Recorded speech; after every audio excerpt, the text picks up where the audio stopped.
All right, go ahead. So you're sponsoring a golf tournament for we veterans sponsored yesterday. a golf tournament on Monday, and it's for veterans. So you think, okay, I'm going to be around a pretty red crowd.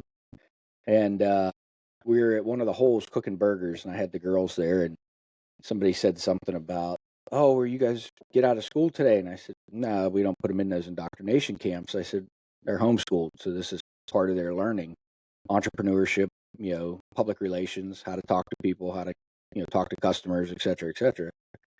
And I was cooking burgers, and something was said, and I said, yeah, we're just out here cooking burgers and pissing off liberals or something like that. Well, apparently it must have offended somebody. So word got back through the club, through the Veterans Club, and the guy that's a good buddy of mine said, hey, the president of the club pulled me aside, and he said, Ryan, Josh, these guys are extremely impressed with this meat. It's incredible. They loved it. It's better than anything they've ever had. But he said, I think he might have lost 2 potential customers. And Ryan said, why is that? He said, yeah, we're just out here pissing off liberals or something. And he said, so those guys got kind of offended by it. And he said, you might want to tell them that, maybe not to say things like that, or, keep business separate from his political views. And Ryan said, if you think Josh cares, he doesn't give a shit at all. In fact, he doesn't even care if those 2 people ever buy from him, because he stands on his morals and ethics, and he doesn't give a shit what you think.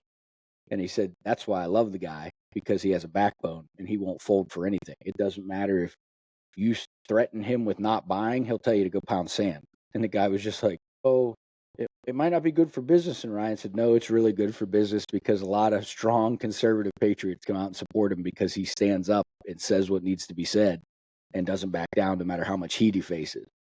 I kind of laughed. I thought, it's that bad in this country that even though a product is far superior, far better, you're going to be mad that somebody made a comment that we're pissing off liberals. And the reason I think the comment was made, because somebody said something about cattle or being vegetarian. And I was like, well, these cows are vegetarian. I said, they eat grass. This is the best vegetarian meat you'll ever have. And, they didn't get the joke. But I was like, that was kind of what the comment was, or a need for. And I laughed when he told me. I was like, so you're telling me that if a product's that good, you're not going to buy it because somebody disagrees with your political viewpoints? Okay, like, so be it. Go find whatever you want to find. But it's going to be hard to find a rancher that doesn't have pretty much the same political viewpoints as me. We all want to be left alone. We want government out of our pockets. Right. And we don't want to deal with our kids being indoctrinated with shit like grooming and all the other stuff that you guys, pedophiles and all the shit that you push. So you're telling me that that's, oh, okay. I just kind of laughed, and Ryan said, yeah, I told him, good luck with that, buddy. You're not going to shut him up. That, because it kind of goes back to what Vance said in his Rogan interview. You know, how he's like, I wouldn't be surprised if we win the common gay guy vote. Right? Because they just want to be left alone. Yep. And then you see all these gay guys over on X coming out and saying, yeah, we just want to be left the hell alone. Like, yes, we're gay, we're not stupid. We have common sense. Yep. My older sister, who I'm not going to say her name, I don't know if she listens to this podcast or whatnot, but she's gay. She lives in Seattle. I know her individual. I'm not sure about her partner. I don't talk to her partner or anything. But, she voted for Trump. And, she's just a regular lesbian, right? I love my sister. She's not just a regular person. I'm not trying to, discredit her. She has her PhD in psychology. No. She's very intelligent, super smart. Does great work in what she does. None of us have a problem with gays at all. We don't have a problem. Whatever you do at home, whatever you do in your personal life, there's no issue. Live and be lived. You do whatever you want. I don't care. The minute you get my kid involved, or you involve them in a public space, men going into women's bathrooms, we're going to have a problem. And you're not going to like the result of it, I promise. But issues. Other than that, we're going to have issues there. Be whatever you want. I mean, you want to dress like a cat in your house, do it. But if you come into a public space and you involve my child, well, then we're going to talk about it. You're probably not going to like the way that talk goes. You know what I mean? But that's what people get so confused on. They're like, oh, against gay. We're not against anything. Do whatever you want. Just don't get our kids involved. Yeah. There's a line there, there's boundaries. But Josh, let me introduce you to the people here. Let me give a little intro. If the people didn't realize they're listening to an episode of Patriarchy Principles, then they should probably rewind this and realize that we're recording another episode of Patriarchy Principles here, the podcast where we dive deep into faith family, leadership in today's world, politics as well, a little bit, all these things that affect our families like directly, right? So I'm Jay. This is Josh. We're super excited to have him today. Josh has done amazing work, dedicating his life in public service as a firefighter, but also by nourishing their community with wholesome homegrown food. So Josh, along with his wife, are the founders of Homegrown and Handmade, or H&, for short, and Diamond B Ranch. As a firefighter, and as firefighters together, they realized. So your wife is also a firefighter, right? Yes, she's a firefighter as well. Very cool. So as firefighters, they realized that their calling to help others extended beyond emergency response. They wanted to make a positive impact before a 911 call was ever needed. Combining their passions for animal welfare, agriculture, and community health, they established a ranching operation that provides the highest quality meat, eggs, and skincare products, which is really cool. Their mission is not only to offer all natural, hormone-free, and antibiotic-free products, but also to heal the land and promote sustainability for future generations.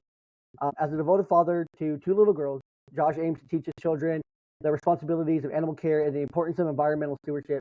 His pride in, or their pride, Josh and his wife, their pride in their firefighting careers has seamlessly carried over to their ranching endeavors, reflecting a deep commitment to hard work, community, and faith.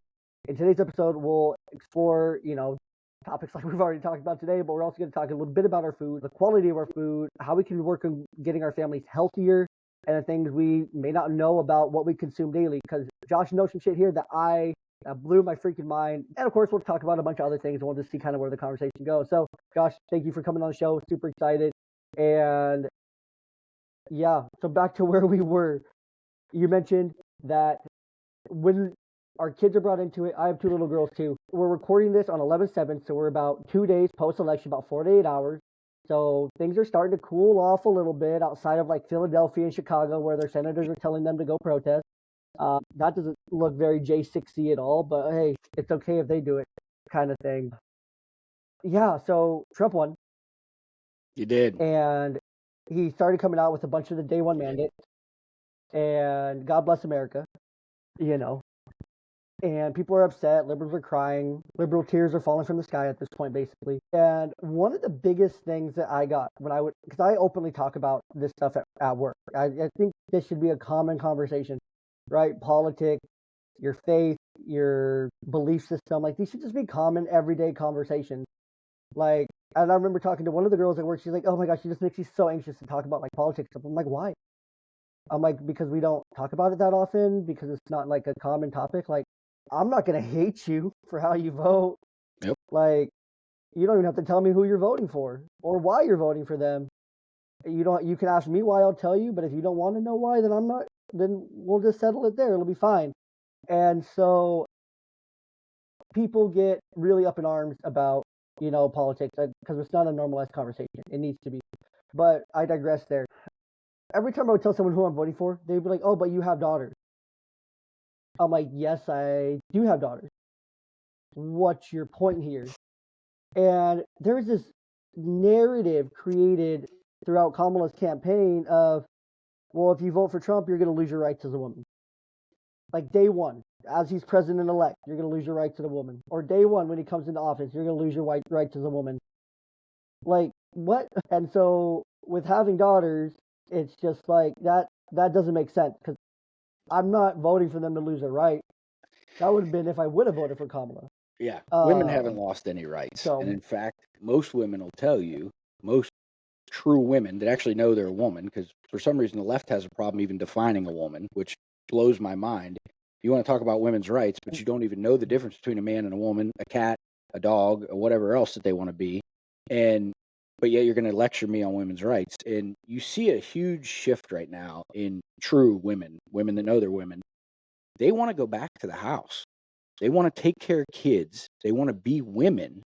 They want to be in the house. They want to be the woman of the household, which is a very important role that we got away from. We were forced to put women in the workforce, and some women want to, and that's fine.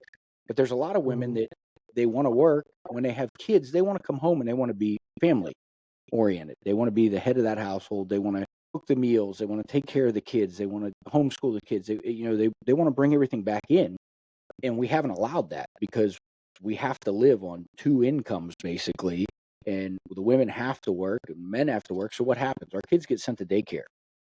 And we allow other people to raise our children for us, and then we wonder why we have so many problems, because we ourselves don't do it.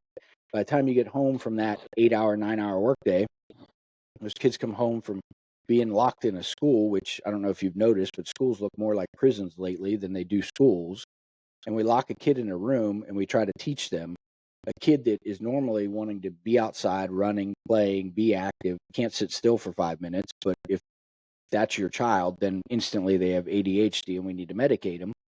But let's forget that. We bring these kids home, they have this pile of homework. Well, what the hell did you do for 8 hours while you're in school if you have this pile of homework? And then you sit the parents down with the kids to do homework. They try to struggle through that. By the time that's done, it's already dark out. Now you've eliminated the ability for your child to go out and play. And it's eat dinner, watch TV, or do whatever else, go to bed, and repeat the cycle for 5 days of the week. And then on the last 2 days that maybe you have a break, we try to cram everything that we should have done during the week in 2 days. Family activities, outdoor activities, et cetera, et cetera. We took our kids out of that. We said, we had enough of this. Now, me and my wife, if you knew us personally, you would know we're the two people that are probably the least people you would ever think would homeschool their kids. I mean, both of us both went to school. We're not the type that you'd be like, oh, you guys are very well versed at teaching. You should definitely homeschool your kids. That's not us. And, when I was in school, you always kind of thought, I hear you well, there. homeschool kids, maybe a little weird, maybe a little different, and so there's that stigma that was with it. Now you've seen this massive change, and homeschool kids are the shit. They're the cool ones. And it's like kids that go to school are the weird ones now. And we literally thought we'd do it, and I was like, I don't know how this is going to work. Now, both of us were currently firemen when we first started, and it was difficult because that means I was on shift for 24 hours. She was on shift for 24 hours. We had one day, 24 hours together, which really was only about 13 hours by the time one person got off shift and then you went to bed for the night to go to shift. But that cycle repeated. So eventually we decided, well, we've got to stop this. Like, it's not healthy as a family. So we retired my wife last year to focus on the business and to focus on homeschooling the kids. But the difference in children is dramatic. Now, I see a lot of people's kids in a lot of different situations as a fireman. I walk into homes.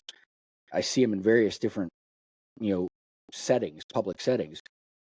And the difference in my 7-year-old and most 7-year-olds is beyond night and day. I have a 7-year-old that fully understands entrepreneurship, that understands how you take $1 and make it $20, how you take that $20, reinvest it and make it $60, what things cost, the real cost of life, that time is money, and, nothing is free in life, period, whether they tell you it's free or not. It's really not. There's time involved. There's gasoline to get places, all these different things that your average 7-year-old probably wouldn't know.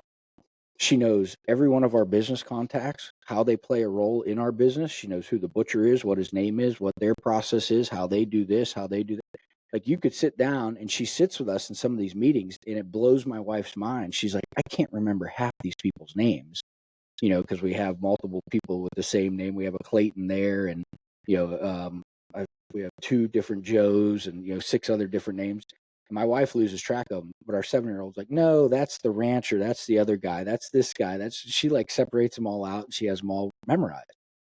But having children in that aspect And everything. has allowed her mind to work the way she wants it to work. She learns what she wants to learn. And we started going to basically where my wife will get up and say, well, what do you want? What do you want to learn? What are you interested in? And it's the craziest things. They'll be like, I'd like to know about Indians or something. Okay, well, let's go figure out what we're going to learn about Indians and learn it together, and let's go outside. You want to build a teepee? Let's figure out how to build a teepee, and just stuff like that, that these kids, their mind works so much better when you get them out of sitting at a desk under artificial fluorescent lights for 9 hours a day or 8 hours a day, whatever the school day is nowadays. I see kids, I'm going to work at 6:30 in the morning. I see kids waiting for a bus in the middle of the dark on a street by themselves. And I'm like, what are we doing to our kids now? Where have we gotten as a country that we can't function, that both of us have to work so much, and then when we have kids, we just completely ignore them. And then we wonder 10 years from now, I wonder why that kid went into the school and shot it up. I wonder why these kids don't have morals and ethics like that we used to have. I wonder why the country doesn't respect the flag, respect their elders, respect veterans. You wonder why this is? It's a direct cause. You just need to look in the mirror. Yeah, no, the correlation here is pretty direct. No, I agree. And there's something about homeschool kids too, is there's this worry that if people homeschool their kids, then they're not going to be able to afford life. But if you think about it, one of those parents is most likely working to pay for the school costs, right? The daycare or whatever school costs that they're in. It's very likely that that's the case. And so, what's the difference in that parent staying home not versus not? So there's not a big difference there. And one thing that Trump's doing too, or going to be doing, is that it's a tax credit, I believe, but a $10,000 tax credit for homeschooled families, right? To be able to write off the cost associated with homeschooling stuff, which I think is really cool. It's one of the first steps that we need in universal school choice, which is something I love the concept of school choice. I want to say it's in 10 states or something. And if you're unfamiliar with school choice, it's basically you, as a parent, as you should, you get a choice in your kid's schooling, and you get an option on how you want to school them. So if you're homeschooled, great. Here's the ability to go and do that. Here's what you would have costed for you to be in public school, but we're going to get this back to you in this way.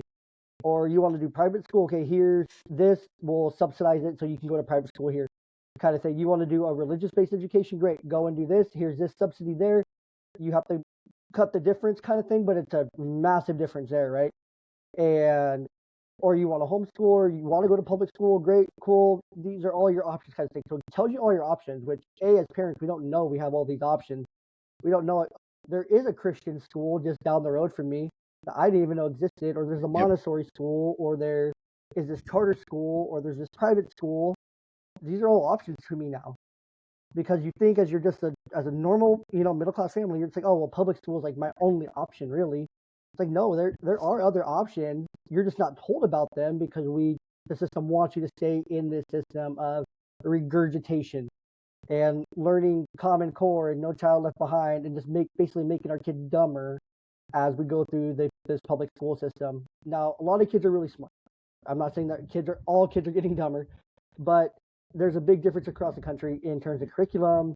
There could be a kid in Louisiana who's third grade and reading at a third grade level there. They move up to Washington and now they're at a kindergarten level, right? There's a big disparity in education between states and between areas. I saw it firsthand myself. I was raised in Washington State. I moved to Hawaii in 7th grade. I was at a normal 7th, 8th grade reading level. There, I had peers in 7th, 8th grade who were at a kindergarten, 1st grade reading level. In 8th grade, 7th, 8th grade. There's a huge gap there. The opportunity gap is huge. And, that's why we need alternatives. There's a need for alternatives, and why I really like the Trump tax thing here of the $10,000 to be able to provide that school choice. And it's a really good thing. Yeah, I think there's a lot. I mean, Florida's really a great state for it. They have a really simple homeschool policy, and everything works tremendously well. In fact, they provide you with a lot of materials. They have a broad-based spectrum of what you can teach, how you can teach it. It's very open and allows you to customize it to fit your child. I mean, luckily for that, thank God, because my kids spend more time out on the ranch doing things, than in the house. But it's amazing when you sit them down and you actually go over something or teach them something. Within an hour, you have covered everything that they probably cover in a school in 7-8 hours.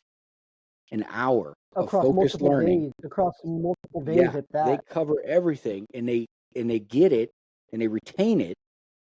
And then they go out and they do what they do as kids. They run around, they play, they use their mind. If we let them go, they go out there and with nothing at all, no screens, no iPhones, no anything, they go outside. If they find rope, sticks, and other things, you will go out there and you will find something built, whether it's a bridge. She built a zip line the other day, and we had nothing to do with it. They were out there playing. hey dad, No, can you help me make this work? Of course, then I came out and I was like, okay, well, we gotta firm this up a little bit before we just jump off this tree and use the zip line. But the fact that they can go out and engineer something like that on their own without anything and just finding things around the farm to go use, that shows you that child's mind is very sharp. We just haven't allowed them to work properly because we stick them in a room and think that drill, exactly. drill, drill while they sit at a desk fits. No, and the only thing we should be drilling is for more American, resources and energy and oil and things like that. It's the only thing we should be drilling, and Yeah. drill camps, of course, like that for the military armed services. Those are the only Drill, two baby, scenarios, drill. Yeah. really. Drill, baby, drill, right? But no, Yep. our kids are so much more intelligent than we think they are. We think all they can handle Yeah. is public school for this many hours. We don't really push them to be more. We usually push them to be grade level, but nothing beyond. We push them to be grade level, and that's it.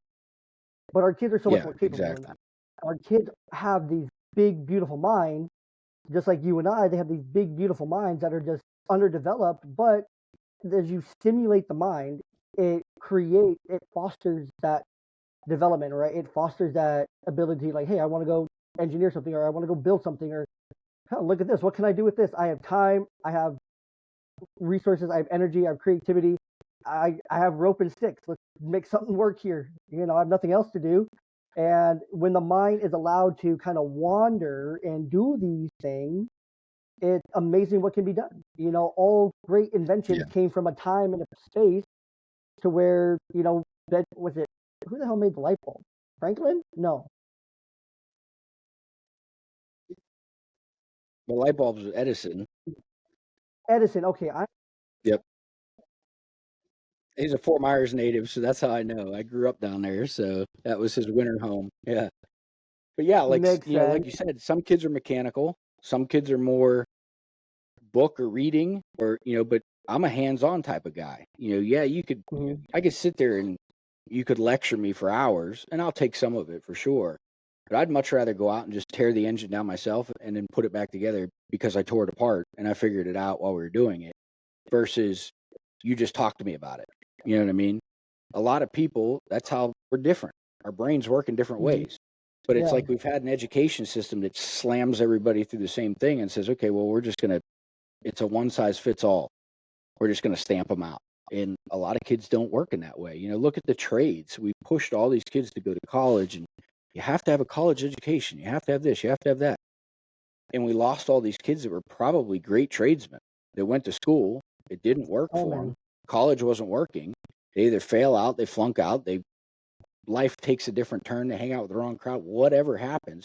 Whereas if maybe that kid was just encouraged to, hey, what do you want to do, or what works best for him? As a parent, you can tell, hey, my kids are more hands-on.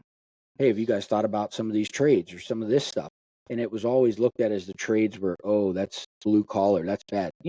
Plumbers and welders make way more money They make than a so lot of much these money. guys in friggin' tech and all this other shit. And as a fireman, I have 3 degrees. I have business management, business marketing and management, all this kind of stuff that I went to Penn State for. And then I realized I didn't need any of that. I really didn't. I could have saved a lot of time and a lot of effort and just went to a technical school or a trade school. And I could have probably been a welder, a fireman, a plumber. I mean, those are all the things I love doing. I love remodeling houses. Nothing I learned in college does anything for that. And business classes No. that I took in college don't even apply to the business that we run at all. They don't teach you finances, how to do this. And when I went to school at Penn State, I was there 2003, 4, those years. Instagram, social media wasn't around. So marketing now is completely different than what you learned in school anyhow. So it's kind of like, well, I spent these 4 years there and a lot of money of my parents and mine for what? So I had a nice piece of paper to hang on the wall. And now that I look at it in some of the classes, now granted, I was in the agricultural route, so it wasn't as bad. But you look at some of these classes and some of these kids that come out, and you're like, this is indoctrination at its finest. It's communist indoctrination, and you can trace it. You can literally trace how communism got into our schools and has stayed. And Yeah. it just blows my mind. It seems like the longer you're in there, the more educated you are, you come out, the dumber you are about how the real world works. Yeah, and it's even more now too, even more so, like with AI and that integrating into the work we do. Like college like isn't the same because you can train a GPT to do exactly what you want, to sound a Yep. certain way, to use common language, and to make it sound like a human wrote it. And the cool thing with AI too is that, Turnitin can't trace AI. Like these programs that are known to trace like plagiarism and things like that, they can't trace it because there's not enough similarity. And you'll normally pings top at like 17%, which is like the end of the green. And so it pings it like, well, some of this is similar because it's the quotes from the text that you were using, right? Or it was the in-text citation, things like that. Those are like the similar parts. But the rest of it it's hard to know because, okay, well, especially if you've never met the student, things like that, then it's like, oh, well, does this person actually talk like that? But when 10 people are doing it, then it's a little bit more obvious. So it's Yeah. kind of one of those things. It's kind of like, well, Yeah, who's we were just doing it? talking Is it about this. real? Is it not real? One of my lieutenants, his son got caught using AI to do a paper because they did something and were able to figure out that it was AI. Probably because he didn't use AI to the full capacity or train it good enough to write it the way it needed to be written, whatever. Mm-hmm. But the teacher came to him and basically said, well, did you use AI to do this? And he said he lied about it. Well, they gave him an F. And my lieutenant found out and, of course, went home and punished his kid for it. But he's like, this is how stupid these kids are. And we have kids that are going to school in the fire service for various different things, and they try to use AI for reports or silly things that they have to do that they don't want to waste time doing. But it's like, that's AI can be scary. Now, don't get me wrong. It's funny as hell when they come out with some memes that they've come out with in the last 2 days with AI, with, Oh my Joe Biden God, talking in AI and things like that. So that's the great part of AI. But I it's think been AI so is also good. a very scary technology that we It is. have. It And is. It it is. needs to be very well harnessed and reeled back. Like we need to start. It's almost like now is our chance to, instead of move forward like we keep wanting to do, we almost need to take it back almost 100 years. Go back to whole Well, foods. Go back to eating whole yeah. animal proteins. Things that came right off the farm, not processed, not Yeah. things like that. We need to go Yeah. back to having a family entity and a family unit, sitting down to eat dinner, having a home cooked meal, having that Mm-hmm. time together, bringing back the kitchen table, and Yeah. things like this. It's almost like as a society, we kind of have to go back to then start building a better future. I agree. I agree with that a lot. And I think every single business needs to learn, and kind of to touch on the AI, and then we'll dive into that too. But just to kind of wrap up the AI here, at least my thought, every single business needs to learn like what can we streamline with AI that we're okay with. So like working in the fire department, yeah, you probably can streamline some of those reports, those numbers, and some of those things that maybe take a little bit longer for majority of people. It's like, here, use this AI plugin that I created, this trained AI that we created as a department to help streamline this. It worked. It's pretty accurate. We've tested it a few times, and it works pretty well. It's not 100% accurate because it's AI, but use it, see what you get, and then we can compare it, kind of thing. So that can take some of the time and the guesswork out of it. So I think every business, every no matter what you're in, like I work in mental health and I use it, not all the time, but I use it pretty frequently, especially when I'm stuck with a client and I'm like, man, I just don't know what to put in this damn treatment plan. Like I can't think. Like I'm thinking of the same things, but we already tried those things, and now what can I do now? Or maybe I need to look up a specific condition or a genetic thing, and I can get the information just like that. Yeah. And so it's so helpful in that aspect. It's like, oh my god, I never even thought about doing that with this kid, or man, I didn't think about doing that with this family. Like, man, those are great fucking ideas, and I really need to do that. And so that's there too. But no, I agree that when Trump says like we want to make America great again, we do kind of need to go back that 100 years, and we do need to eat quality food. Kennedy, he's already coming up. He's already putting out his plans. And I put something out on Twitter yesterday or on X, and I was like, over under 12 executive orders on day one, uh, kind of thing. But we kind of did just go back to 2000. We kind of did just go back 20 years, essentially, right? We kind of just did go back to the beginning of the Bush era, or George Bush, 2004, 2000, and when the popular vote was won, the majority was won, the House was won, the Senate was won, the presidency was won, the popular vote was won. All 7 swing states were won, and we're somewhere between like Reagan. We're even kind of pushing like back to when Reagan like clean swept the country. Yeah. Almost, except for kind of just how it is now. But like a 2024 version of Reagan sweep is kind of what we just saw. Totally unprecedented. One of the first, if not, I don't know the history here, but won his reelection after being in office. So he won, lost, won. Doesn't happen very often, especially in the fashion he won. I think the final number was like 312. Yeah, 312 announced 228 or today. something. Yeah, 312. Yeah, that's great. That's a big win. That's way too big to rig. Yep. Way too big to rig. And so we're starting to see like the executive orders coming out day one, make America healthy again, and banning pharmaceutical commercials. Actually, a transparency with the vaccines that we're giving our children. And Idaho just passed a law with their election that they're okay. They passed a thing where you don't have to vaccinate, and that's okay. Like, it's completely your choice. Like, if you want to, great. If you don't, great. No harm, no foul.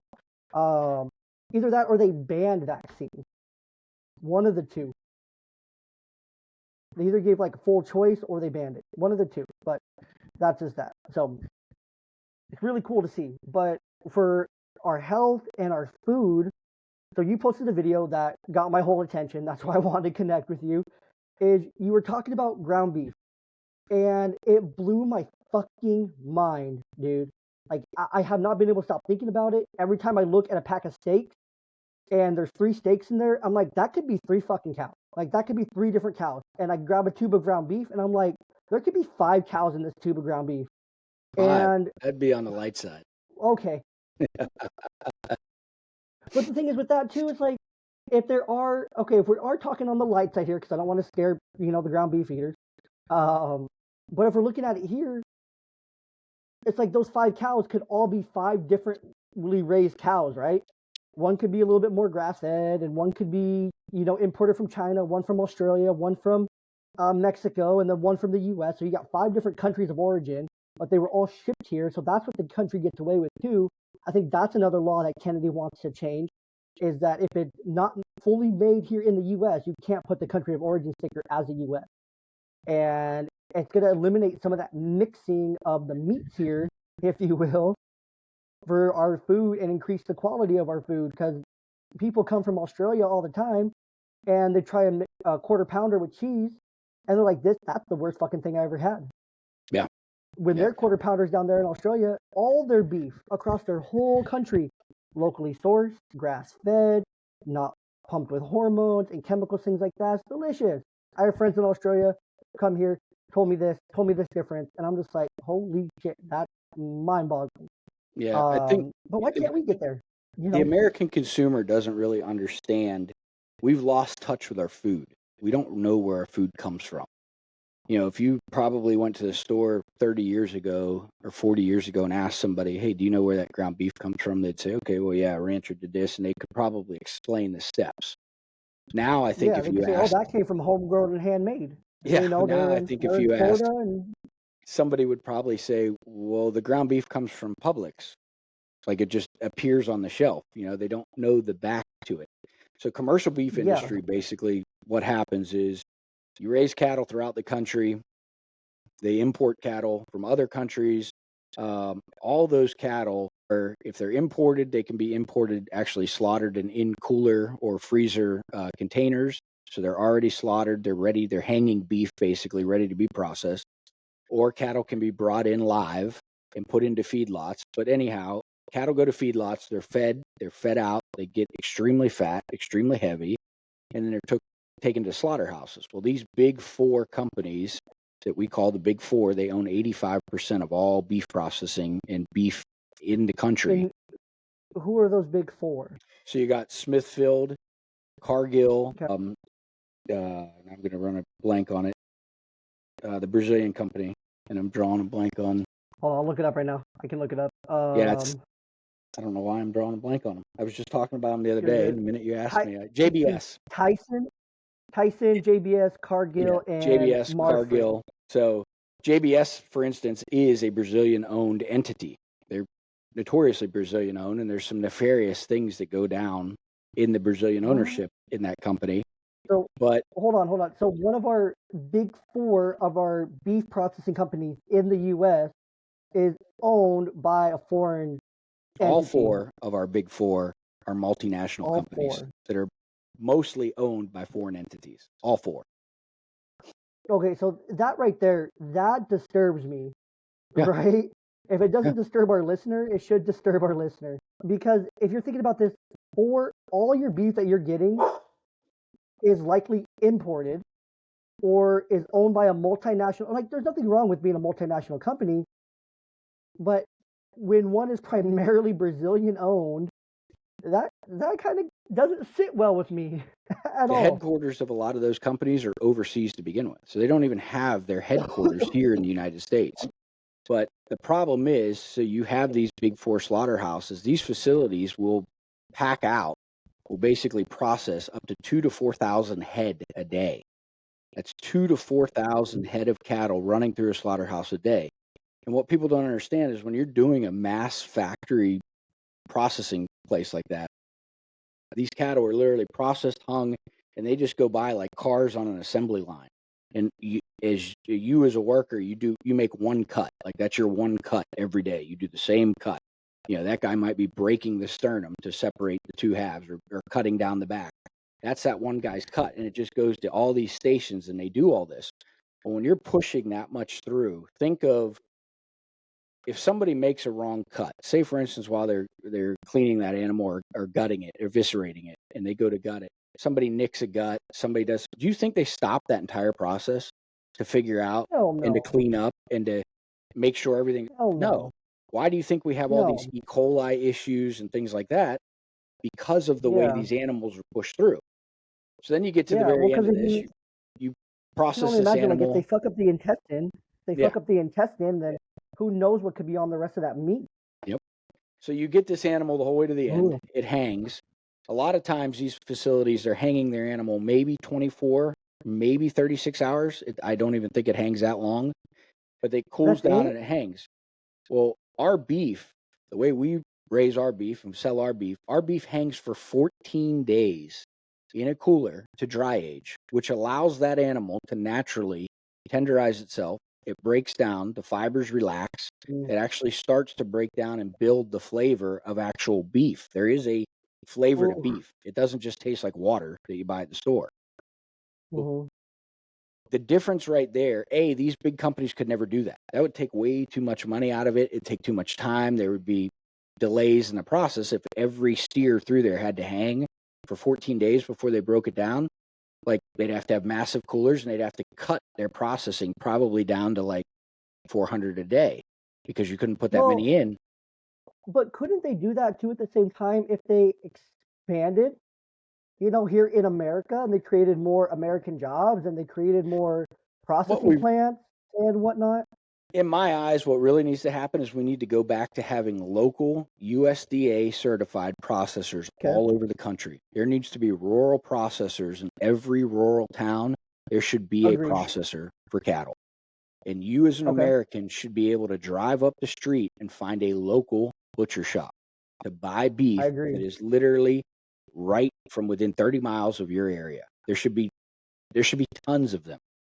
And Yeah, if there we should be no did reason. local Yeah, no, processors all over the place, because that would push these big beef, if we can call them big beef. It would push big beef to make some changes and be more competitive and to do things differently. Because competition is what flourishes, is what flourishes pricing and competitive pricing. well, I mean, when they own 85% of it, they're the ones that determine Mhm. pricing. That's why they can floor the cattle Exactly. market. If they decide they want to bankrupt the American cattle rancher, they can make the prices fall so low that you, the American rancher, go out of business. They can do that by And then they just importing come more through and cattle cheap, or they they come can through just and sweep have, up the property.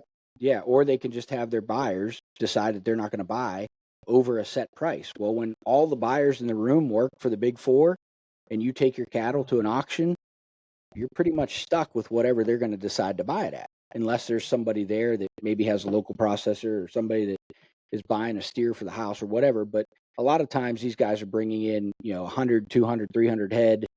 and the buyers are just buying in mass. They buy them by the truckload. So they do it what they call a pot. So that whole trailer. So they're just bidding on the whole trailer worth of beef. So a lot of just regular people don't go in to bid on these animals. So the big four controls pricing, controls demand, controls what goes to the supermarkets, the price of what is. And people have lost. We have gotten to the point where we want to set everything so cheap and so fast that we think that ground beef should be $3.99 a pound. And it's impossible to raise beef and sell it at $3.99 a pound for ground beef. It's impossible if you raise beef right. Now, if you're just shoving shit down their throat and you make them as fat as possible and get them there as quick as possible, hormones, antibiotics, etc., you could probably maybe compete. But the way we raise beef, you cannot sell it for. I have more money into my animal before processing than $3.99 a pound. Yeah. No, and your prices, I think you have what is that, a 10 pound of ground beef for 10 for 100 kind of deal, right? Yeah, our bulk is 10 for 100, 20 for bulk. 200. We're about 10 pounds, or $10 a pound. That's the thing though, like bulk, like people are so afraid to buy in bulk. Like they're afraid to buy these larger amounts. I actually discourage people. We get a lot of calls on quarters, halves, and wholes. They want to buy quarters, halves, and wholes of cattle because for years they've been taught, well, if you buy a half a cow, I'll give it to you. And everyone advertises this. It's only $6.50 a pound for half a cow. But what they're not telling you is 90% of the people that do that, it's $6.50 a pound hang weight. So that's what the carcass hangs once it's processed. That's the carcass weight that is hanging. You only get 60% of that in retail cuts, sometimes less, depending on how you cut the cow. So by the time you get retail, you're actually paying 9 something plus a pound. But they don't tell you that. They advertise it at $6.30 or $6.20 or $4.50 a pound hang weight. And then all of a sudden you get your product back and you're like, I got a great deal. But if you were to weigh all of that out and then do your total cost versus your total weight of your product that you actually brought home and put in your freezer, you'd be like, wait a second, I didn't pay $4.50. I paid, $8 or $9, depending on, what the price was. So that's one thing. But the other thing that I have the problem with is these people buy this, you bring it home, you stick it in your freezer. Now, we've all done this. I'm just as guilty, and we own a cattle ranch. Oh, 100%. You put it all in your freezer. Things get thrown in the freezer. So now somebody goes and they buy ice cream. Ice cream gets put in there. Somebody picked up 2 frozen pizzas. That gets put in there. Maybe you got something from somewhere else, pork from somewhere. Well, that gets thrown in there. All this stuff ends up starting to get buried. Whether you have a stand-up or you have a chest freezer, things get buried and moved around. Well, then you're in there digging for stuff and trying to pull stuff out. And the thing I ask people is if you're not going to eat it within 3 months, why buy it? Because it's sitting in the freezer and there is a large percentage chance that you're going to ruin the seal by moving it around, dropping it, shoving it in somewhere, sticking something else on top of it, whatever. If you ruin that vacuum seal on that package, you're going to end up with freezer burn or you're going to end up with a degraded quality of meat. My brand is on that meat and I worked way too hard for my brand and for our business to sell you something just so that you ruin it and you have a bad experience. I'd rather not take your money. I'd rather you come to me every month or every 2 months and order 20 pounds or 30 pounds and know that you're going to eat every bit of it. None of it's going to get wasted. None of it's going to disappear in the back of your freezer. I always ask people that buy a whole cow, I said, how long did it take you to get to that last steak? Well, we buy one about every year. And I said, and you eat every bit of it. Well, no, I think I found a steak the other day that it was 3 years old. They dig something out so you buy this large quantity. What happens if the power goes out while you're at work? And that stuff sits there for 8 hours. And you're fucked. You've just spent this massive amount of money and now you've wasted it. And you've wasted the product. I put way too much time into my cattle to have it be wasted. And I know a lot of people are like, well, why the hell do you care? You got their money. It's not what this business is about. This business is about providing you, the consumer, with the highest possible quality protein you could ever buy. And I want you to have that experience every single time you open our meat.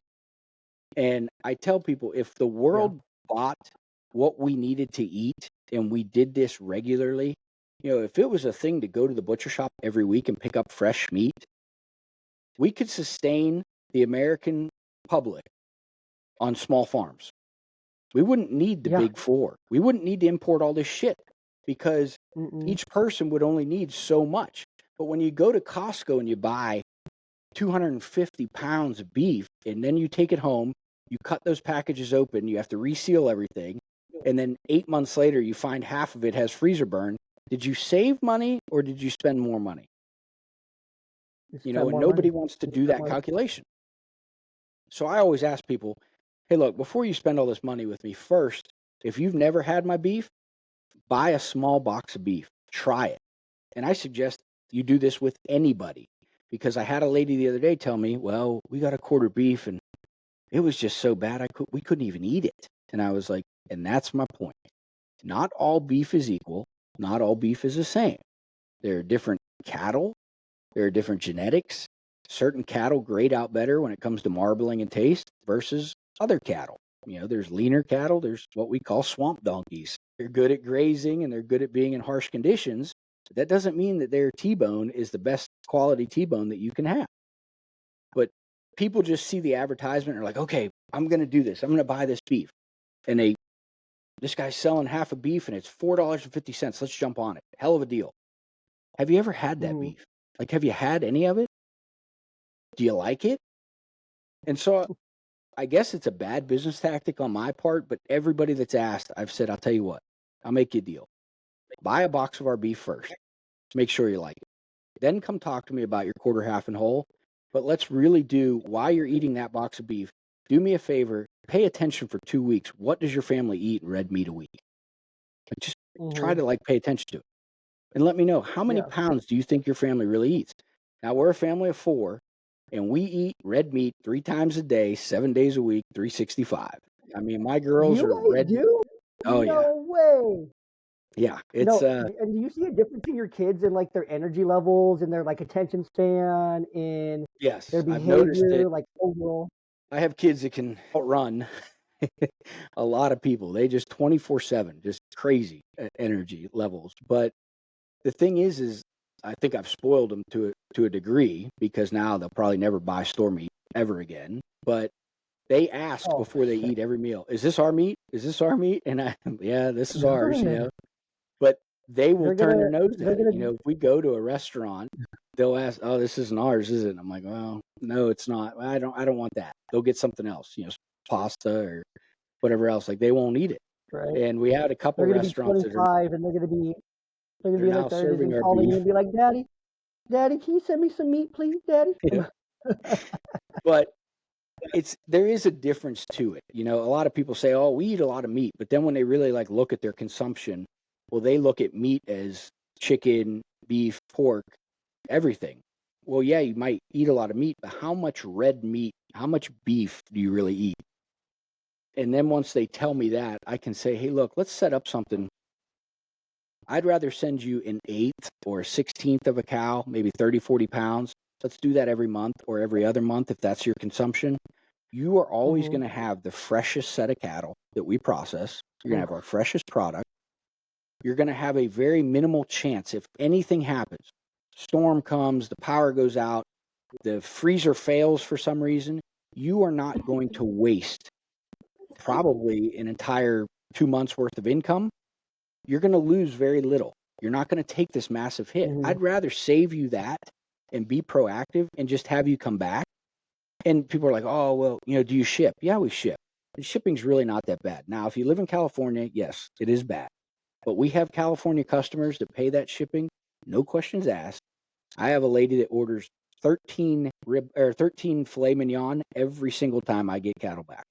No questions asked. Has it shipped at 80 some dollars for shipping, but she is in love with the quality. And that speaks volumes. And she knows exactly where her It meat does. comes from. I call her personally. I get her order. She can talk to me anytime. All of our customers have my direct phone number. I've had people call the number on our card and they're like, "Josh there." I said, "That's him." And they're like, "Wait, I'm talking to the owner?" And I'm like, "That's me." And I said, "Who did you think you were going to talk to?" And they said, "Well, normally you call these places and you get like the secretary, the reception." I said, "No, my number's on my card for a reason.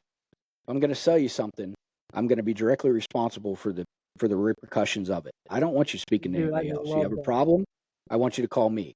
You have an issue, you're going to deal with me, and we're going to figure it out. But how many times do you call somewhere and you get hit, the Indian somewhere else whose name is Jeff Smith? No, you're not Jeff Smith, buddy. I can tell. You're not Jeff Smith. And they're always like, how is the weather where you are at? And I'm like, it's dark, bro. We're in America. It's 2:00 in the morning. Like, but it's just, What do you think? I hate that stuff. I hate calling companies and not speaking to a real American and not speaking to somebody who's directly involved. So I refuse to do it. Yeah. My number's on the card. You have a problem with our beef, you're going to talk directly to me, and we're going to work it out. Thank you for everything. Thank you for this conversation. Thank you for what you're doing to helping make your community, your customers, and people healthy. And I pull up the website here. I've had it up for a little bit here while you're talking, but I just really wanted to highlight. Look at that brisket. Look at the fat cap on that. Look at the coloring. Look at the bone-in ribeye. Look at that deep, deep red color. That's gonna melt in your fucking mouth, right? Yeah, you're not going to find that ribeye, that fat pink cap. that pink color that you get in the store. That's fake. I mean, a lot of people need to realize that's what they call MAP packaging, modified atmospheric packaging, and they pump in carbon dioxide to keep that meat cherry red, which is the same thing that happens to you when you get CO2 poisoning. You get cherry red cheeks and a cherry red complexion because that's what it does to your blood cells. And that's done on purpose to keep that meat looking so-called fresh and appealing to you on the grocery market shelves. Our meat doesn't have any of that. It's immediately frozen when it's processed. Our cattle hang for 14 days. One steer is brought in and broken completely down to the ground and packaged. So you get one package. Our ground beef has one steer in it, and anything we sell is one steer. Then the next steer is brought in after they clean everything up, and that steer is broken down. So there is no, even though they're all my cattle that are being processed in that period of time, there's no cross-contamination from one steer to another steer. And I know exactly which package goes to which steer.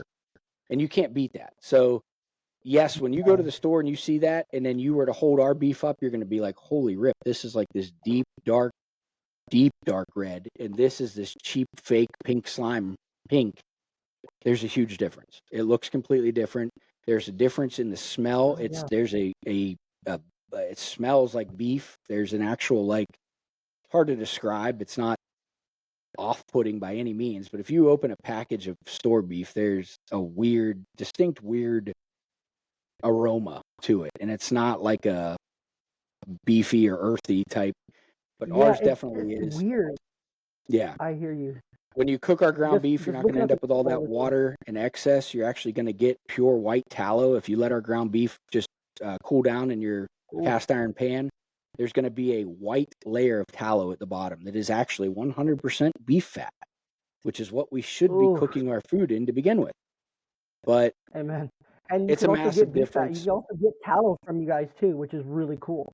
Yep. And we utilize all of our tallow in our skincare products. So all our skincare products have no chemicals, no fragrances, no fragrance oils. It's all natural essential oils and all natural products. Our vanilla bean is actual vanilla beans that are infused into our tallow and made into our skincare products. So it's 100% natural.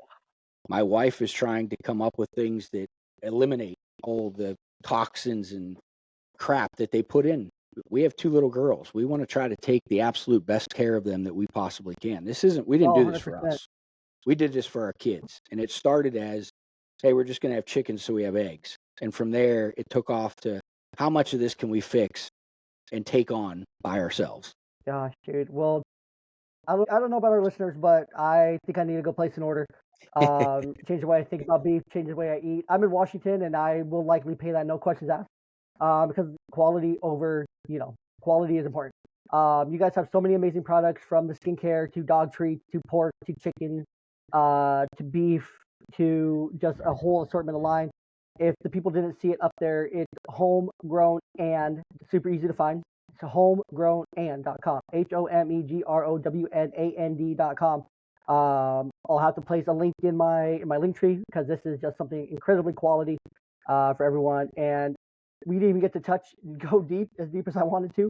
But that's on time constraints. I know you're a busy man. I know you got a lot to do. You got a whole ranch to take care of. So I'm going to let you go. I hope you'll join me again. To our listeners, absolutely. Make sure to go follow. Where can the people find you on social media? So Instagram, I am Diamond B _livestock. and that's probably the majority of everything that I have there. And then on TikTok, I believe it's Diamond B Meats, MEATS. So, but if you follow me on Instagram, you can find all the rest of it. If you go to our website, there's links to all of our social media, my wife's social media as well. She's homegrown, and so definitely follow along. If you have a, if you're easily offended, I'm probably not one to follow. I just put it out there and I tell the truth. There's a 40, the liberal tears beef box, which I love, which I put on the screen there. I thought that was fantastic. We have a MAGA box, the man, Make America Grill Again box that we did, and our filet, our largest filet, that's a pound, 1 pound it weighs. We call it the MAGA filet. So we are not ashamed of our values and our beliefs. We're not ashamed of liking somebody that is a leader and somebody that can run the country. I don't need to like the guy to eat dinner with him or to sleep with him or to have him in my house 24/7. Not that I wouldn't mind, because Trump, I love the fact that he just says it the way it is. But my 4-year-old saw him when he was at the Madison Square Garden. I was watching it when he was at MSG, and my 4-year-old's like, "Who him?" I'm like, "Oh, that's President Trump." And go, "You know him?" I'm like, "No, I don't really." It's like, "You call him?" I'm like, "No, I can't call him because I don't know him that well." It's like, "Oh." She's like, I want him to come over for dinner. Yep. My daughter put a picture of him up on her wall, cut it out of an ad that we had gotten and put it up on the wall. And my wife went in. My wife didn't even know. She said, "Savannah, where'd this come from?" She goes, "Oh, that's Trumpy. I figured I'd put him on the wall. He's going to win." I mean, they know, but I think people just need to realize that was the big thing with this election. And I'm glad we got people out there to vote. We weren't voting for a high school prom queen. We weren't voting for a popularity contest. No. We need to realize as Americans, we are voting for somebody to run a country or move it in a positive direction that we want it to move. Yeah.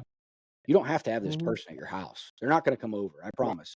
Trump isn't coming over to sleep over for a week. You don't have to deal with him. He's not going to eat dinner with you. No, but really move the country in a positive direction. I mean, I'd love to have him over. I got quite a few steaks we could name after him. Oh, hell yeah, man. No, if you do send me the invite, I'll be down there in a week, so let me know. Exactly. But Josh, again, thank you so much for sharing with me today, sharing with my audience, talking about this. It's an impact. What you're doing is important for not only for your own family, for my family, for our families all around. And I really hope and pray that these next 4 years bring an immense amount of prosperity to our ranches, and we see some positive growth, and the needle moves significantly towards making America healthy again in these local ways. So I truly hope and pray that over the next 4 years. And man, I just really thank you. I really thank our listeners for tuning in today to Patriarchy Principles. And until next time, I hope they stay strong in their faith, stay strong in your faith as well. Continue to lead your families with integrity, and remember the importance of knowing where your food comes from. Absolutely. Thank you so much.